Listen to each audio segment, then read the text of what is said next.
82 years old, and I don't have much interest left in pretending I understand time the way I once thought I did. Most of the people who knew me when I was younger are gone now. Some died, some drifted away. A few are still alive, but we've become strangers to each other, quietly, without any single argument to blame. I'm not telling this because I want to feel better about my life. That part is over. I'm telling it because when you reach this age, the truth doesn't feel dangerous anymore. It just feels necessary. Time is not what I thought it was. No one ever said that clearly to me. They talked about deadlines, schedules, saving time, wasting time. But no one told me what time actually does to you if you're not paying attention. Right now, my days are slow. I wake up early, even when I don't need to. My body decides that for me. I sit at the kitchen table with a cup of coffee that gets cold before I finish it. Sometimes I watch the light move across the floor. Sometimes I just sit there, listening to the house settle. It's very quiet here. At this age, time doesn't rush. It waits, and that's part of the cruelty of it. When I was younger, time always felt like something I could outrun. If I was late to something, I told myself I'd make it up later. If I missed a call, I assumed there would be another. If I postponed a conversation, I believed it would still be there when I was ready. I didn't think of time as something that closes doors. I thought of it as something that stayed open. In my 20s, I was busy in the most ordinary ways. I had a job that paid the bills and asked for more hours than I expected. I told myself that was normal. Everyone was tired. Everyone was trying to get ahead. I believed adulthood was just a long stretch of effort before things settled down. I remember telling my wife, once things slow down. I said it more than once. I don't remember her responding much to it. She would just nod or smile faintly and go back to whatever she was doing. I thought that meant she agreed. Back then, my days were full, but my mind was always somewhere else. I was always thinking about what was next, the next promotion, the next raise, the next phase where I would finally be able to breathe. Time to me was a resource, something to manage. I didn't see it as something that was managing me. When the kids were small, I told myself they wouldn't remember whether I was home every night. They had toys, they had their mother, they had friends. I thought love was something that stayed constant, even if attention came and went. I missed school events without thinking much about it. I missed dinners. I missed long conversations because I was tired or distracted or convinced there would be plenty of them later. None of it felt like a mistake at the time. It felt like sacrifice. It felt responsible. That's the part people don't talk about. Most regrets don't come from reckless decisions. They come from reasonable ones. Years passed without ceremony. No alarms went off. No one sat me down and told me I was slowly trading something irreplaceable for something temporary. Life just kept moving, and I moved with it, assuming I was doing what I was supposed to do. Time didn't take anything from me all at once. It took things in pieces so small I barely noticed. A birthday I didn't attend because of work. A conversation I postponed because I was distracted. A visit I said I'd schedule soon. Each one felt harmless. Together, they became a pattern. By my 40s, I started to feel tired in a way that sleep didn't fix. I assumed it was age, or stress, or responsibility. I told myself this was just how life felt in the middle years. I didn't consider that it might be emptiness. I still believed there would be a later. Later to rest, later to reconnect, later to say the things I hadn't said. Time encourages that belief.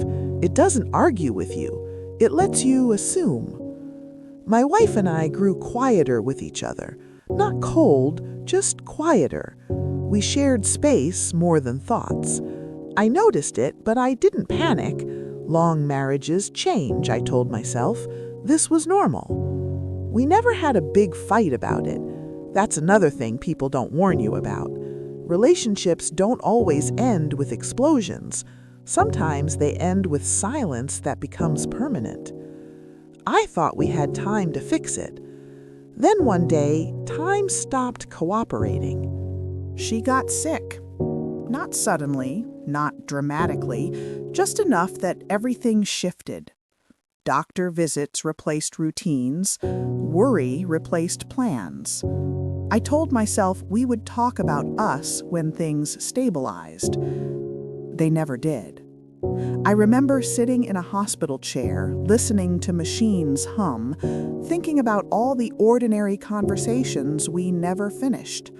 I assumed there would be a moment later when things were calm, when I could finally say everything clearly. She died before that moment came. There is no lesson hidden in that, just fact. After that, time felt different, heavier, sharper.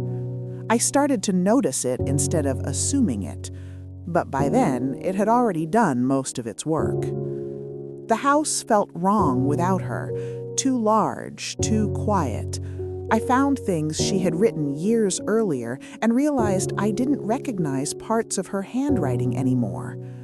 Time had erased details I didn't know I would miss. The kids were grown by then. They had lives, families, responsibilities. I was proud of them. I still am. But I also realized how much of their growing I experienced secondhand, through stories instead of presence. We talk now, but carefully, like people who care but don't fully know each other anymore. That distance didn't appear overnight. It formed slowly while I was busy believing there would always be time to close it. That's the truth about time no one told me. It doesn't announce when it's taking something for the last time. It doesn't tell you when a moment is the final version of itself. It just moves on quietly and assumes you're paying attention. I thought success would feel more solid than this. I thought the years of effort would amount to something I could hold on to.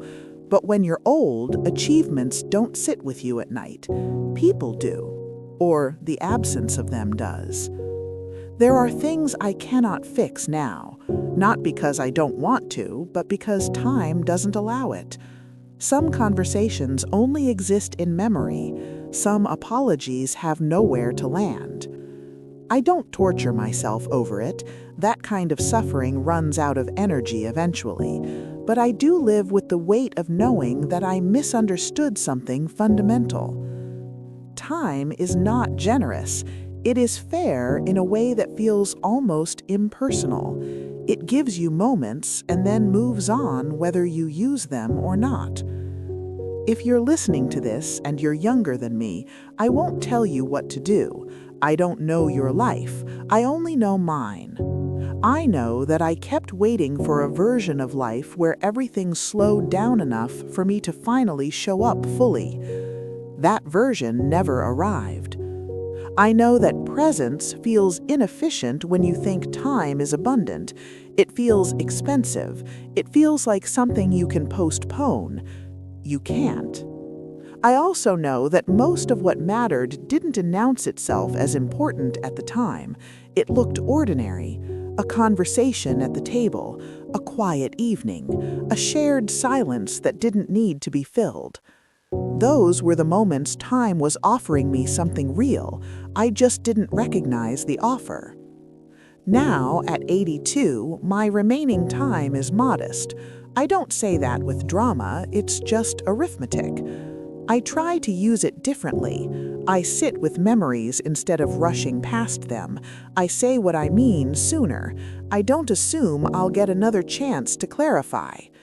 This isn't wisdom, it's adjustment. Some days are peaceful, some are lonely. Often they are both at once. Gratitude and sorrow can live in the same room. That surprised me. If this meant something to you, you don't owe me anything. I didn't say this to teach. I said it because it's the truth as I finally understand it. Time is not something you spend. It's something you're made of while it's passing. And one day, quietly, it finishes telling you what you were actually doing with it.